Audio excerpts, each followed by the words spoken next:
Yo ya soy listo. Un minuto y empezamos. Perfecto.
Bueno, pues vamos a empezar. La clase de esta noche vamos a enfocarnos en la fiesta de Pesaj que tenemos ya en puerta. Primero Dios, que venga para nosotros en buena hora, con buena suerte, Bezat Hashem. Dice en la Agadá de Pesaj: Bechol Dorvador Hayav Adam Learot et Atzmo Keilu Hu Yatza mi Mitzrayim. En cada generación y generación, cada persona tiene que sentir que él mismo salió de Egipto. ¿De dónde aprendemos esto? Dice el versículo: Ba'avur ze asa Adonai li betzeti mi Mitzrayim. Por esto Hashem hizo para mí cuando yo salí de Egipto. Habla en singular, habla en particular. Hashem lo hizo para mí, no para el pueblo judío, sino para mí. Dice el Rav Moshe Feinstein: si tuviéramos un poquito de tiempo para reflexionar acerca de este versículo, cambiaría nuestras vidas por completo. Dios a mí me sacó de Egipto. Dios hizo las 10 plagas por mí. Partió el mar por mí. Bajó el man por mí. Todo lo que hizo Akadosh Baruj Hu lo hizo solamente para mí como persona. ¿Y por qué? Porque el creador del mundo ama a cada uno y uno de nosotros de forma individual. No eres importante solamente como pueblo, eres importante también como individuo. Si uno estuviera consciente de cuánto Dios lo ama, su vida sería distinta. Dice el Talmud en el tratado de Yomá: Amar Resh Lakish, dijo uno de los sabios más importantes, llamado Rabbi Shimon ben Lakish: cuando los romanos entraron al Bet HaMikdash, los romanos, como sabemos, destruyeron el segundo templo sagrado. Fue Titos el malvado, el emperador Tito, que destruyó el segundo templo. Cuando entraron los romanos al área más sagrada del mundo, Raú Kerubim Ameaurim Zebaze, vieron que los querubim estaban abrazados los unos a los otros. ¿Quiénes eran los querubim? El arca sagrada, donde estaban las tablas de la ley, tenía una tapa encima. Esa tapa tenía 2 figuras de niños con alas. Milagrosamente, esas figuras podían moverse de acuerdo a la situación espiritual del pueblo de Israel.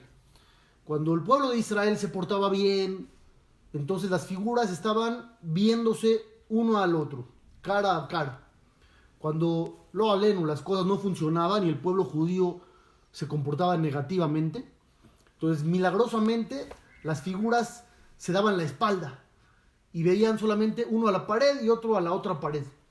Entonces dice aquí el Talmud que cuando los goim entraron a destruir el templo sagrado, estaban los querubim abrazados. No solamente que se estaban viendo cara a cara, estaban fusionados, abrazados uno con el otro. Y aquí la pregunta es obvia: ¿por qué se destruyó el templo sagrado? ¿Porque nos portábamos bien o porque no nos portábamos bien? Porque no hicimos bien las cosas En el primer templo sagrado hubo 3 errores garrafales que se cometieron, por los cuales se tuvo que destruir: el asesinato, la idolatría y el adulterio. En el segundo templo, esos errores ya habían sido subsanados, la gente ya se comportaba bien en eso, pero hubo odio gratuito, hablaban mal unos de otros, entonces las cosas obviamente se fueron en picada. Pero si el pueblo de Israel se comportaba mal, entonces ¿por qué estaban los querubín viéndose unos a otros? Y aquí los jajamim nos dicen que Dios quería mandarnos un mensaje importante. ¿Cuál es el mensaje? Yo sé que ahorita están pasando un momento difícil. Sé que ahorita se va a destruir el templo sagrado y las cosas no están bien. Sin embargo, dice Dios, quiero que sepan que ahorita estoy con ustedes como si estuvieran cumpliendo las mitzvot. No crean que los abandoné, no crean que ya los di por perdidos y ya se portaron mal, destruyo el Bet HaMikdash y arréglense como puedan. No. Dice Dios, estamos en un momento de sufrimiento, pero mi actitud hacia ustedes está igual que como cuando ustedes cumplían bien la Torah. ¿Qué quiere decir esto?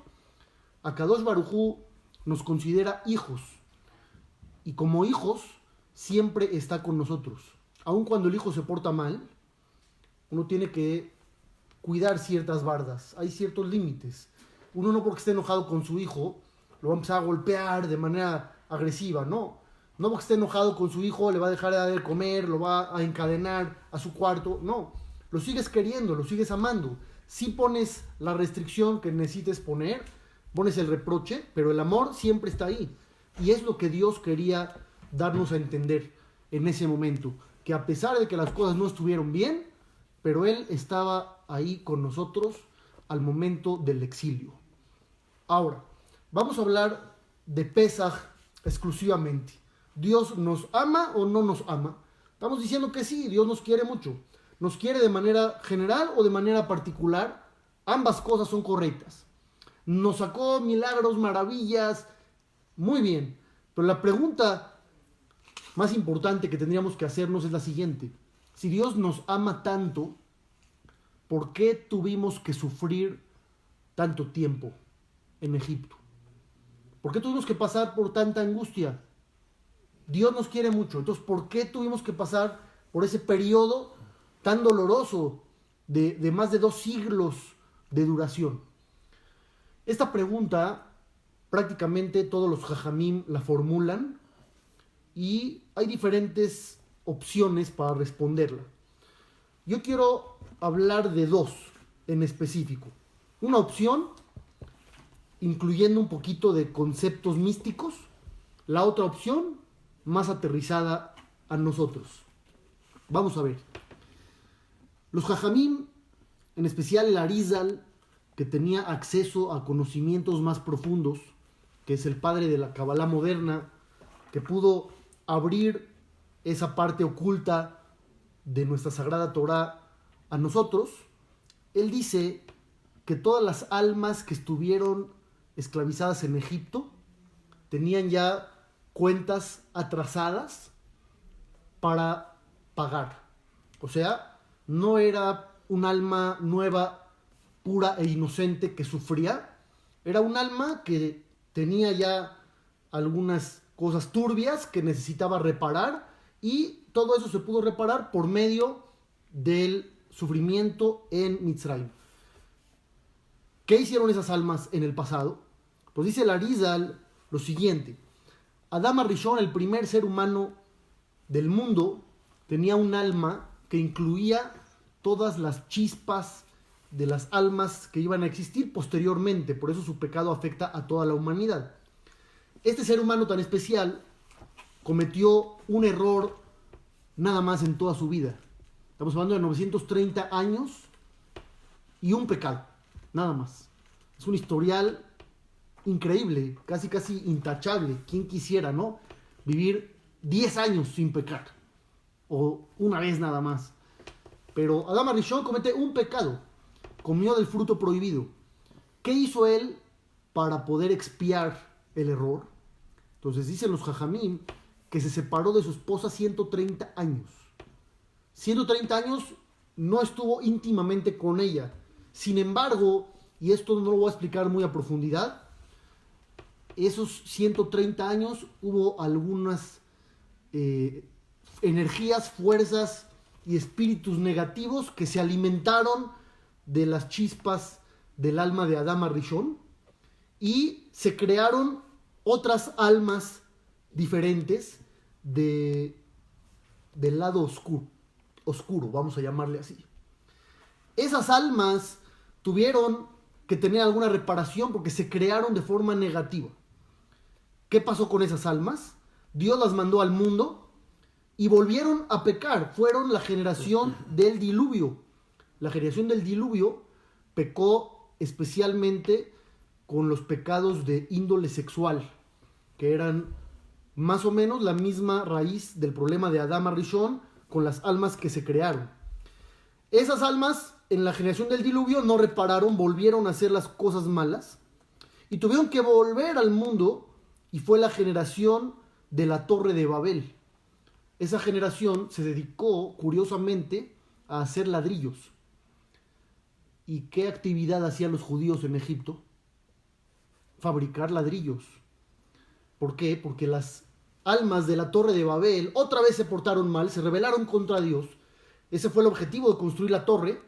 Querían tener fuerza, poder, que Dios ya no pueda destruirlos como a la generación anterior del diluvio.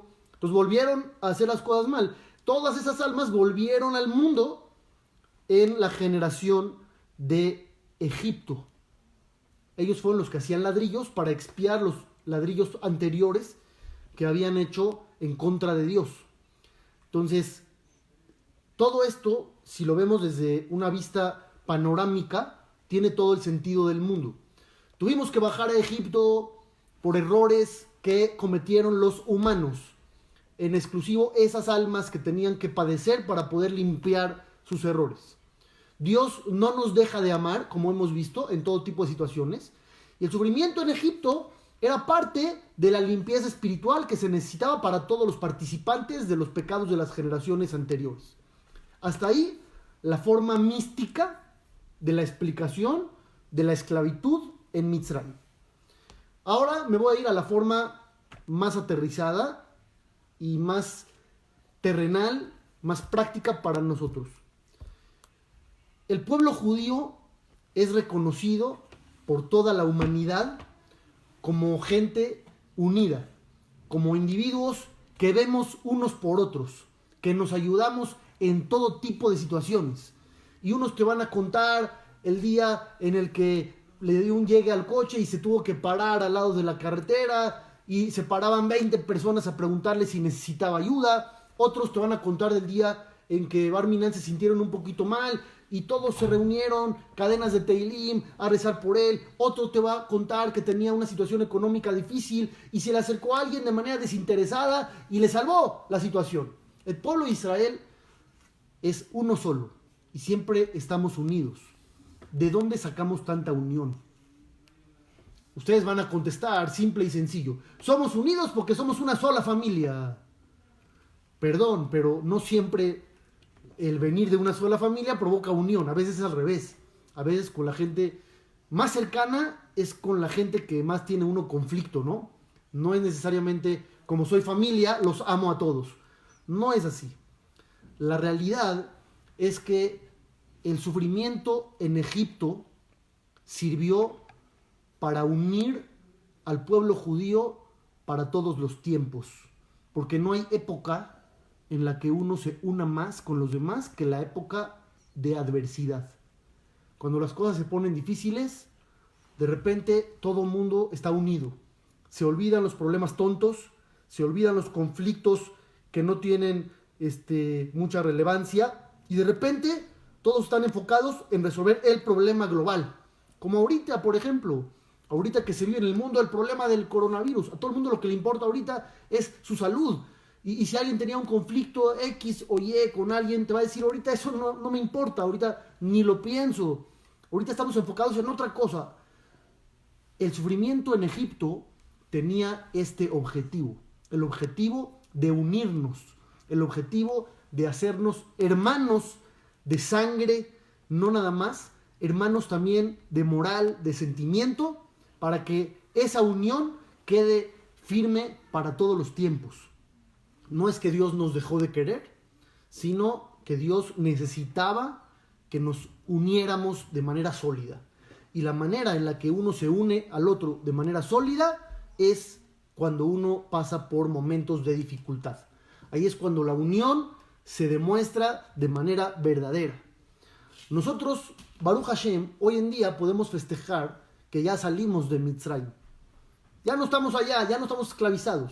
Ya no necesitamos pasar por ese periodo doloroso. Sin embargo, no hay que perder de vista cuál fue el objetivo de todo eso. Todo el objetivo era unirnos. ¿Qué tan unidos estamos hoy? ¿Qué tanto vemos por los demás hoy? ¿Estamos con el corazón pendiente solamente de nosotros o estamos también pensando en otros? Una persona me estaba diciendo que tiene un proyecto para ayudar gente que pase por situaciones difíciles ahorita en el momento del coronavirus. Kol hakavod, o sea, merece todos los respetos. Una persona que en estos momentos, en vez de ver a sí mismo, está viendo para otros. Pero eso deberíamos de sentir todos los integrantes del pueblo de Israel. Si lo hacemos, entonces podemos declarar: todo esto Dios lo hizo por mí cuando salí de Mitzrayim. Pero si no, entonces por ti Dios no te hubiera sacado de Mitzrayim porque no aprendiste la lección. La lección es la unión y la unión tiene que ser efectiva hoy más que nunca.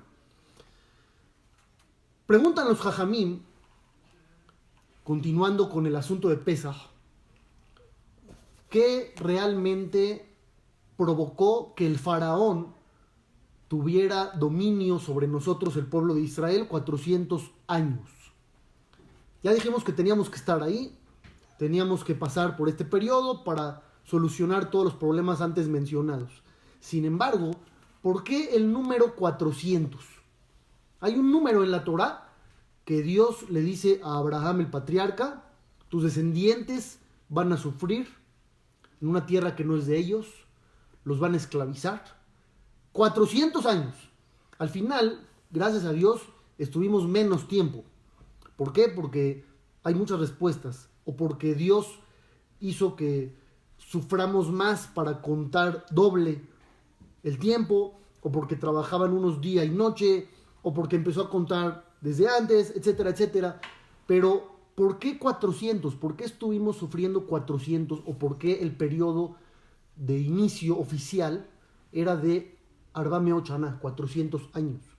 Entonces hay Jajamim que dicen, si checas la historia, Abraham Avinu, el patriarca, cuando había hambruna en su ciudad, tuvo que recurrir a la ayuda del faraón egipcio. Abraham baja a Egipto porque no tiene para comer.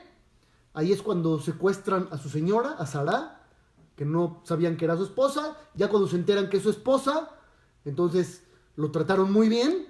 E inclusive, dicen algunos jajamim, cómo despide el faraón a Abraham cuando Abraham ya se va. ¿Cuál fue la despedida que le hizo el faraón a Abraham? Le mandó una comitiva de 400 personas que lo acompañaron. No, vete y ya, no quiero saber nada de ti. No, 400 personas acompañando a Abraham cuando abandona Egipto. Ustedes saben que Maimónides, el gran legislador, escribe que la mitzvah de recibir invitados es uno de los preceptos más importantes que hay en el judaísmo. Pero el recibir un invitado tiene varias etapas, ¿no? Primero, que lo quieras recibir. Luego, que lo quieras atender. Luego, que lo quieras atender muchos días. Que le des donde dormir, que le des donde bañarse, donde esto, donde el otro. Ahorita me estaba acordando, ahorita me acuerdan que me regrese a Maimónides. Que una vez una persona regresó del hospital y le dijo a su esposa: ¿qué crees? Tu mamá va a venir a visitarnos, y no nada más va a venir a visitarnos, se va a quedar a vivir con nosotros de aquí a toda su vida, y no va a salir de acá ni un segundo, todo el tiempo va a convivir con nosotros. Le dice la esposa: ¿cómo es posible?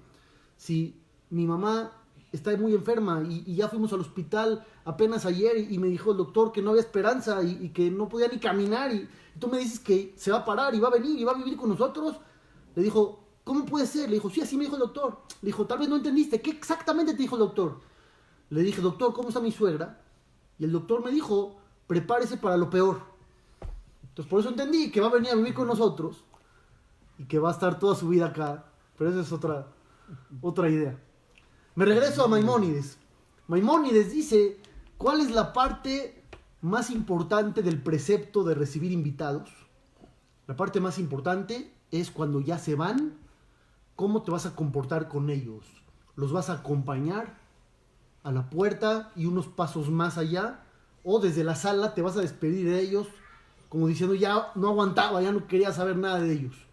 Si los acompañas y los haces sentir que su estadía contigo no era una carga, no era un estorbo, todo lo anterior valió la pena, la comida valió la pena, la dormida valió la pena, el recibimiento valió la pena.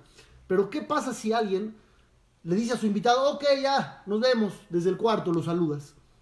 Entonces echaste a perder todo lo anterior, porque va a sentir que estorbaba. Cada comida que le diste lo va a hacer sufrir peor. Estorbé. Cada vez que se durmió ahí, estorbé. Entonces, el acompañar a un invitado cuando ya se va es la parte más importante de todo el precepto. El faraón acompaña a Abraham Avinu cuando ya se va y le manda 400 personas en su honor. Y de ahí tiene él, vamos a llamarle así, la recompensa, dentro de todo su crimen y su horror, la recompensa de tener esclavos durante 400 años como número oficial, aunque como ya explicamos después, se hizo menos tiempo. ¿Cuánto vale una acción para Dios? Estábamos hablando antes de que Dios nos quiere mucho. Aún si nos comportamos mal, Dios nos ama. ¿Cuánto vale una acción para Él? Si el faraón, dentro de toda su maldad, recibió recompensa por un acto suyo, imaginemos ahora cuánto vale una acción nuestra para Akadosh Baruj Hu. Les voy a leer una historia de un rab que escribió un libro que se llama Shagat Aryeh. Este libro es muy famoso y el autor, este rab, este jajam importante, una vez había tenido un problema con el gobierno antijudío allá en Rusia y el gobierno declaró que tenían que correr al jajam, que tenían que desterrarlo junto con su familia. Al jajam no le quedó opción, tuvo que abandonar el lugar y era víspera de Shabbat. Víspera de Shabbat, ya era pasado el mediodía y el jajam solo con su familia en la calle, no tiene a dónde ir. Todas sus posesiones las llevaba con él. Dicen cómicamente todas sus posesiones. ¿Qué era lo que el jajam tenía? Tenía su talit, su tefilín y una pequeña bolsita con harina, porque él se cuidaba de manera muy estricta de dónde obtener la harina para su pan, para que no tuviera ningún problema alágico.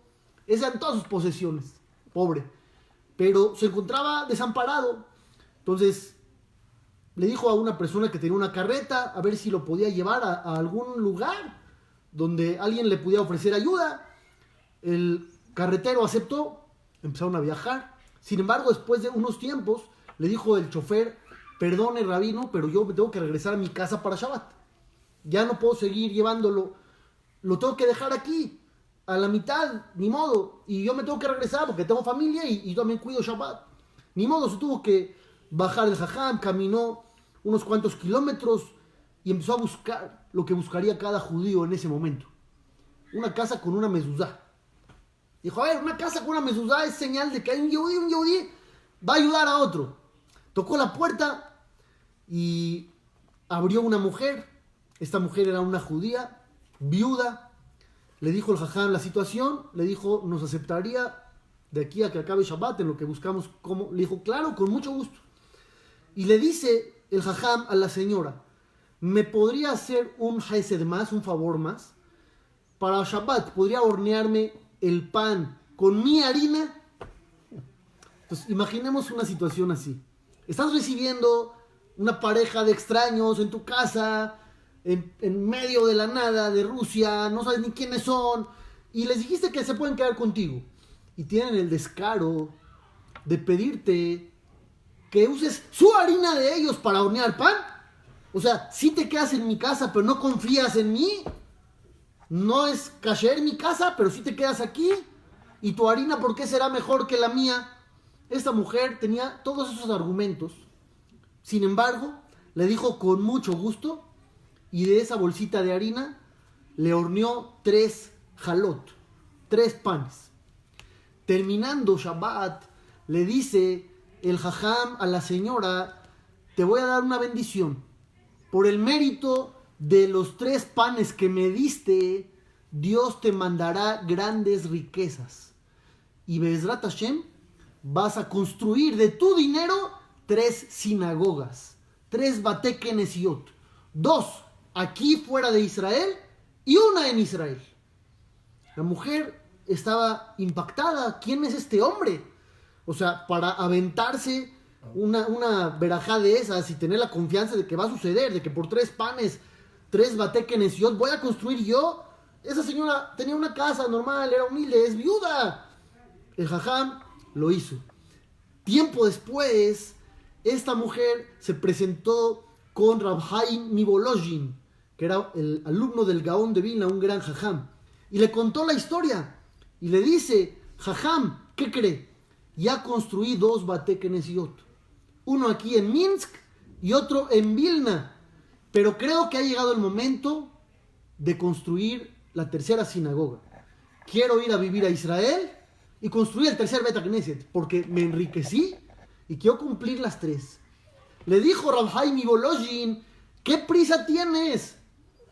Si el jajam te dijo que vas a construir 3, llevas 2, espérate unos años más para que la verajá se cumpla, y al final de cuentas vas a tener larga vida y lo vas a construir. Pero si te apuras ahorita y te vas para allá, entonces tal vez vivas menos.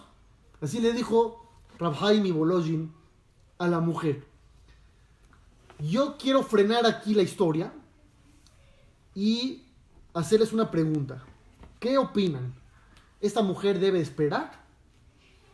Debe esperar, porque si el jajam me dijo que voy a construir 3, voy a construir 3. Si me espero, vivo más años y luego lo construyo. Si me voy ahorita rápido a Israel y construyo, tal vez mi vida termine. ¿Qué debe de hacer el jajam? La mujer, perdón. Entonces, les voy a leer. Hay una historia fantástica sobre el conde Potocki, el ger, un converso llamado Abraham ben Abraham.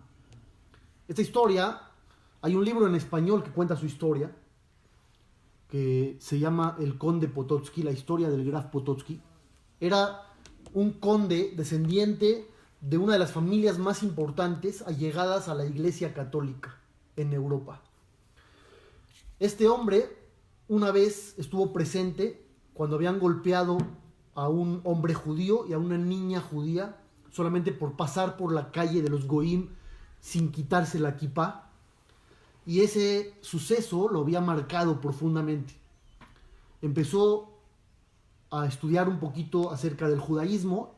Él en ese momento estaba estudiando para ser sacerdote de la iglesia, pero su camino de aprendizaje lo lleva a abandonar absolutamente todo y a adoptar el judaísmo, pero bajo una identidad falsa.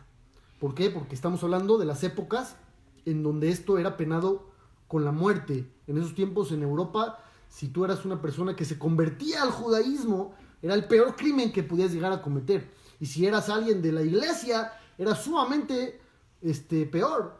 Entonces él cambió su identidad y se puso Abraham ben Abraham y empezó a cumplir toda la Torah, todas las mitzvot, bajo la más estricta ley. Sin embargo, años después fue traicionado, desgraciadamente, por una persona allegada que divulgó su verdadera identidad. La iglesia lo apresó, lo arrestaron y trataron de presionarlo durante varios días, que iba a obtener el perdón solamente por ser la familia que era, si es que abandonaba el judaísmo y volvía a su identidad anterior, y él se opuso. Se opuso.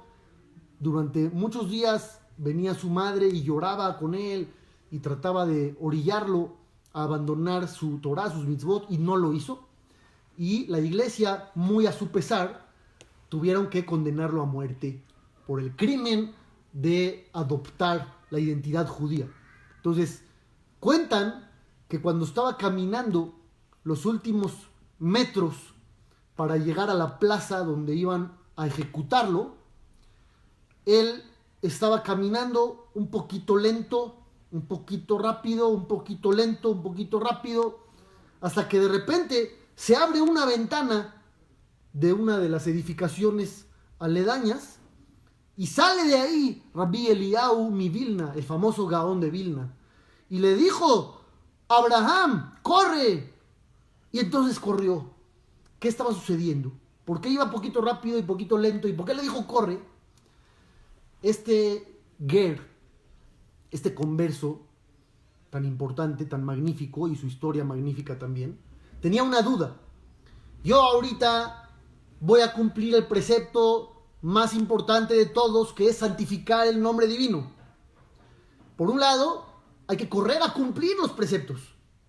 Entonces quizá tengo que correr mis últimos metros para llegar al lugar de la ejecución más rápido y cumplir el precepto de santificar el nombre de Dios. Por otro lado, hay otro precepto también muy importante, que es el precepto de vivir. Y para ganar unos instantes de vida, si voy lento, mejor, porque vivo más tiempo. Entonces, él se estaba debatiendo internamente qué hacer. Voy rápido, voy lento, gano vida, pero mejor voy a cumplir la mitzvah más rápido. Y no sabía qué hacer. Hasta que el Gaón de Vilna abrió la ventana y le dijo a Abraham: ¡corre! ¿Por qué? Porque el precepto que vas a cumplir ahorita es el que tiene prioridad y hay que apresurarse siempre a cumplir los preceptos. Yo les conecto este caso con el caso de la mujer de los Batei Kenesiot. Bar Minan, no somos nadie. El Gaón de Vilna era el jajam de Rav Chaim Volozhin. Rav Chaim Volozhin fue el que le dijo a la mujer: ¿para qué te apuras? Gana más tiempo de vida. Pero su jajam, el Gaón, dijo al revés: hay que correr a cumplir los preceptos. ¿Por qué correr? Porque uno tiene una vida limitada. Y si hoy puedes, hoy corre y hazlo. No pierdas el tiempo. En Egipto, nosotros al salir hicimos matzot. ¿Cierto? Uh-huh. ¿Por qué hicimos matzot? ¿Por qué no hicimos pan? Porque no había tiempo de hacer pan. Perdón. ¿Cuánto tiempo hay de diferencia entre matzá y pan? El tiempo que la ley estipula para hacer hametz son 18 minutos. Para hacer matzá te toma unos 10, porque también toma tiempo. La diferencia entre hametz y matzá son quizá 8 minutos. ¿Que no teníamos 8 minutos más en Egipto para que nos vayamos con más calmita y nos llevamos unos panes dulces en vez de unas galletas duras? ¿Por qué no había tiempo? ¿Qué tanta prisa hay? La realidad es esa, no había ni esos 8 minutos, porque la situación era muy, muy mala, la impureza era muy grande, y ya no hay tiempo ni siquiera esos 8 minutos de esperar. Así tendríamos que estar siempre nosotros en la vida, corriendo para poder cumplir, arrebatando los preceptos, como si se fuera a acabar el mundo mañana. Así decía el Hafetz Haim. El Hafetz Haim siempre decía: tú tienes que sentir 3 cosas, y apréndanselas para siempre. Siente que eres el único judío del mundo. Dios solamente está esperándote a ti. Tus acciones. No hay nadie más en el mundo más que tú. Número 2. Siente que el precepto que tienes a la mano es el único que hay. No hay 613. No hay 613 mitzvot. Hay una, la que tienes ahí, ahorita para cumplir. Y eres el único que la puede hacer porque eres el único judío del mundo. Y ahí llevamos 2 cosas. Y decía el Hafetz Haim la número 3, y piensa que este es tu último día en la tierra. Ya no hay mañana. Ya no hay mañana. No hay otra persona y no hay otra mitzvah. ¿Qué vas a hacer? Obviamente la vas a ir a cumplir. Así tendríamos que sentir. Y en realidad esto fue lo que hizo Abraham, nuestro patriarca. Cuando Dios le ordena: Kach et vineja, et yahideja, asher ahavta, et Yitzhak, Dice Dios, quiero que agarres a tu hijo, al único, al que amas, a Isaac, y vayas y lo ofrezcas, lo subas al altar como sacrificio en mi honor. ¿Qué hace nuestro patriarca de inmediato? Dice la Torá, Vayashkem Abraham Baboker. Madrugó en la mañana. ¿Qué prisa, Abraham? Dios no te dijo fecha. Tal vez quieres cumplir hoy. Pasa un ratito con tu hijo. Váyanse a Chapultepec, váyanse a dar la vuelta, convive con él, platica y ya luego te vas. No, Abraham tiene prisa. ¿Por qué tiene prisa? Porque no sabemos qué va a pasar el día de mañana. Siempre tenemos que estar apurados a cumplir los preceptos. ¿Por qué? Porque los preceptos son oportunidades. Y a veces las oportunidades se van cuando uno no las aprovecha. Hoy por hoy tenemos oportunidades. Dentro de todo lo que estamos viviendo, dice la Torá, Leman tizkor et yom tzeteja meretz Mitzrayim kol yemei hayeja. Dios quiere que recordemos la salida de Egipto todos los días de tu vida. Pensemos un segundo, ¿por qué todos los días de la vida? O sea, ¿no es suficiente pensar en la salida de Egipto una vez al año? Pensando así nada más en voz alta, cada país tiene su día de su independencia, ¿no? Cuando se formó, cuando ganaron la batalla X y los enemigos fueron derrotados y ellos sobrevivieron. Lo festejas una vez al año. Vamos a suponer que Mitzrayim sea más importante. 2 veces al año. Una vez al mes. Una a la semana. No. Todos los días de tu vida. Y ya después los jajabín dijeron en la mañana y en la noche. Pero ¿por qué tanto? ¿Por qué tenemos que recordar todo el tiempo Egipto, Egipto, Egipto, Egipto? Ya, frena. Cualquier otra persona te diría, si fuera un terapeuta, te diría, bueno, ya supérenlo. Ya, sí sufrieron, pero ya, hasta ahí, ya, pasó hace muchos años. Supéralo, ya, sigue la vida. ¿Por qué otra vez nos regresamos a Mitzrayim todo el tiempo? Y una de las conversaciones más importantes es esta. Cada vez que te topes con una situación difícil en tu vida, recuerda que pasamos peores y salimos. Egipto fue peor que todo lo que te puedas imaginar. Mucha gente dice la guerra de acá, el pogrom de allá, las cruzadas, la Shoah. Egipto fue 210 años.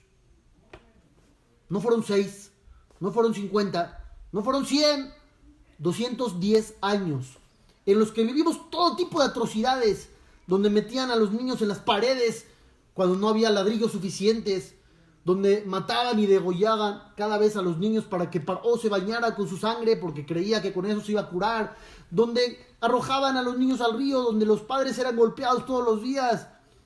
210 años, pero salimos, y salimos con la frente en alto, y salimos con grandes riquezas, y salimos con familias enteras, y nos convertimos en el pueblo elegido de Dios. Entonces, cada vez que vivas algo en tu vida, recuerda Egipto, por eso es tan importante. Siempre puedes salir adelante. Ya hemos vivido esto y peores cosas. Y Baruch Hashem, salimos porque Dios nunca nos ha abandonado. Y es la actitud que tenemos que tener.